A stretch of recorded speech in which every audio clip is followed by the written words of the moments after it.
Look out, I need is 116. The brag on my king, Romans 116. We brag about him daily cause he runs this thing. Can I do it? Yes, sir. Can I do it? Yes, sir. Yes, sir. We rep the Lord truly. We hitting straight ahead and we ain't trying to hit no you it, man. They can't do nothing to me. My Surrender Church family, I know by looking at me, you can tell that I'm a huge fan of rap. And my favorite rappers are all part of the 116 Clique, which is a group of Christian rappers that are not ashamed of Jesus and talking about Jesus. They're actually really good, so you should check them out, Lecrae and Andy Mineo and stuff like that. Well, today we're going to be talking about Romans 1:16, which is the verse that they are taking their name from, 116.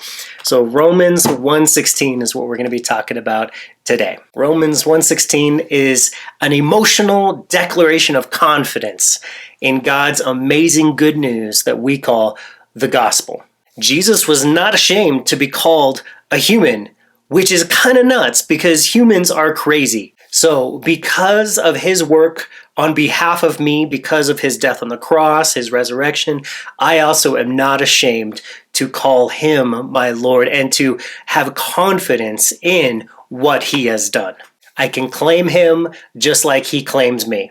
He loved me first, so I love him back.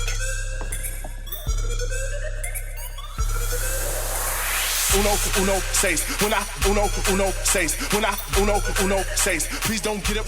Romans 1:16. For I am not ashamed of the gospel of Christ, for it is the power of God to salvation for everyone who believes, for the Jew first, and also for the Greek.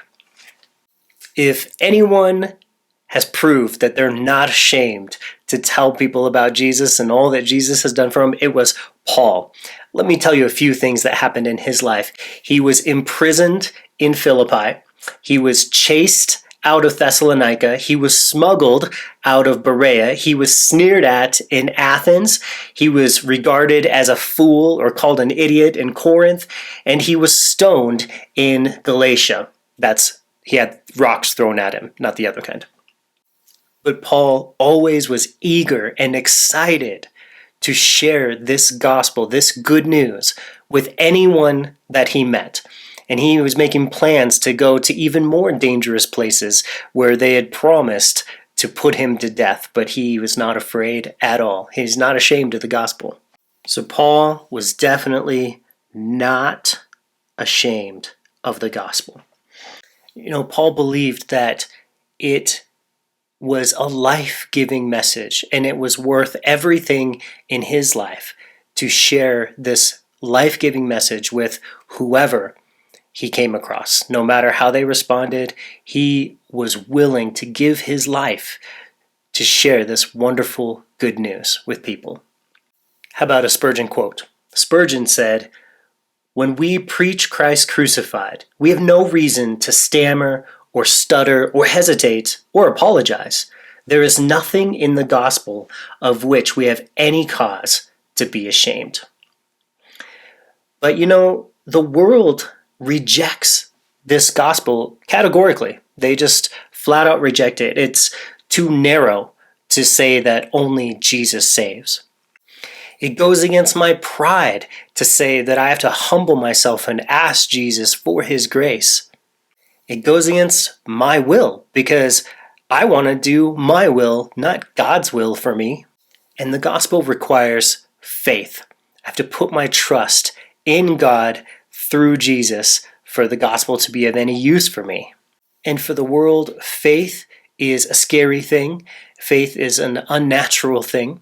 So to put our faith in Jesus is obviously something that is not going to come easy to the world. But if you look at it, that's just how the gospel works. The gospel works through faith.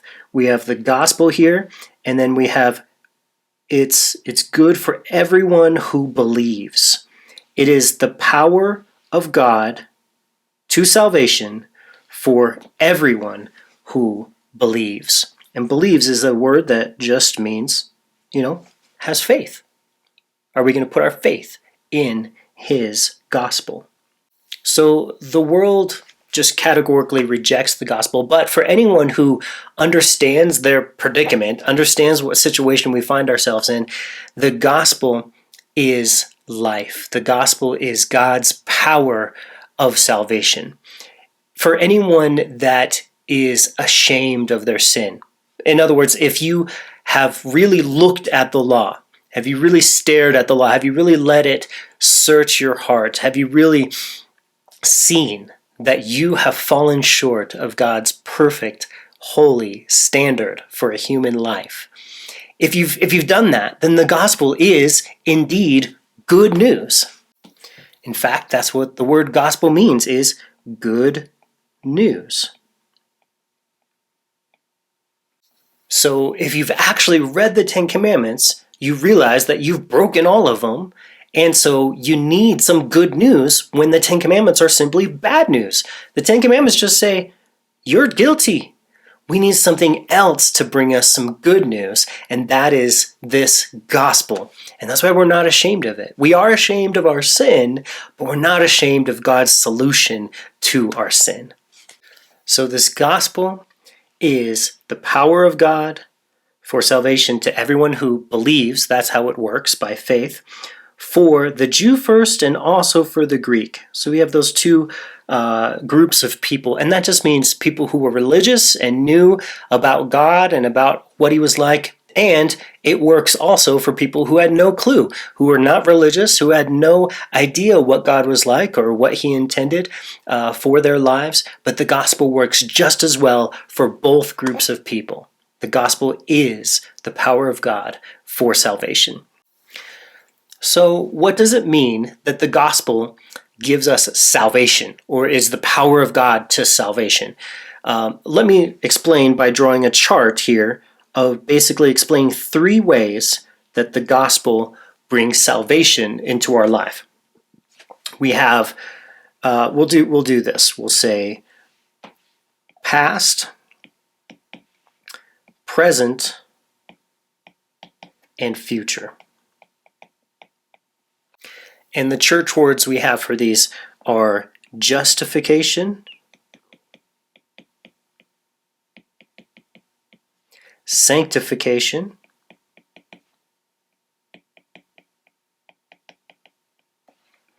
and glorification.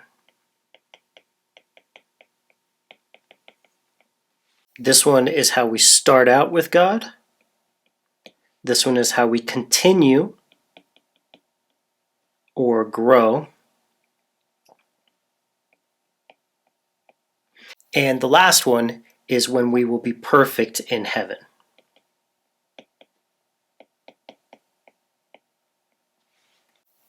So when we say that the gospel brings salvation to everyone who believes, what we mean is that all 3 phases of our life, our past, our present, and our future, are completely dealt with and taken care of by this gospel. In other words, the past, we were justified, which means in God's eyes, our standing, the way he looks at us, is that it's just as if I'd never sinned. All is forgiven, and in standing, you are perfectly holy, and you are perfectly adopted as his child, and there's nothing that you have to worry about in standing. And that happens once you believe. It's how you started out a relationship with God. That was a free gift given to you.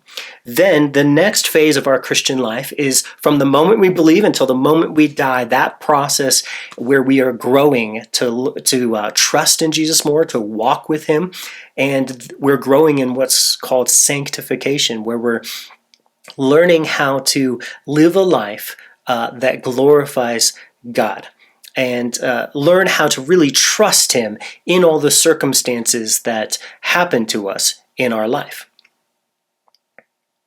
And then our future is when we die, we get glorification, which means we get a new body and we are saved completely from even the presence of sin.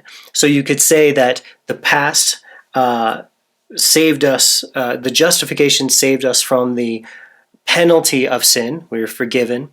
The present sanctification saves us from the power of sin in our life, we can overcome the power of sin through that same faith in Jesus. And in the future, we'll be saved even from the presence of sin.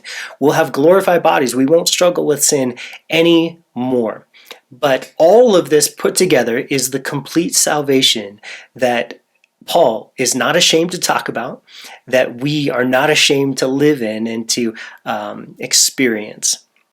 But I want you to remember that each of these things that we talked about, the justification, the sanctification, and the glorification, they all connect back to one thing that we do, and that is believe.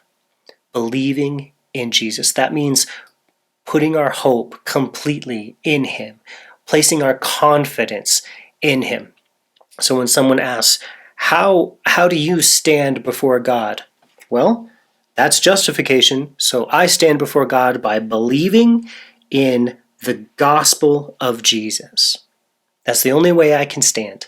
He died for me, He rose from the dead, and He lives in heaven interceding for me. It is through Him that I am justified. Well, how then do we grow? Well, here's the thing. The gospel works the same way. We grow through believing in the gospel of Jesus still. It doesn't matter how hard you try or all the effort that you put in or how much you want to grow. None of those things are going to work. How much you go to church, how much you read the Bible, it's not going to make a difference. It's, are we going to place our confidence? Are we going to learn that we can trust Him daily, moment by moment, to walk in His Spirit? Means we are believing that He is sufficient for us. Every part of the gospel for us is believing on what Jesus has already accomplished. We're not adding to anything He did. We're believing in what He did, and then His life is lived through us as we walk in the gospel. Not ashamed of it, but walking in it, living it every single day. That's what this verse is about. Now, let's get together and talk more about it. Let's develop a real good definition of the gospel just in our groups, in our church locations. We love you, and I'm so excited that God has brought us together so that we can rejoice in what Jesus has done for us and care about each other, bear one another's burdens, love each other as Jesus has commanded us to do and put it in our heart to do as we care for each other. We'll talk to you guys soon.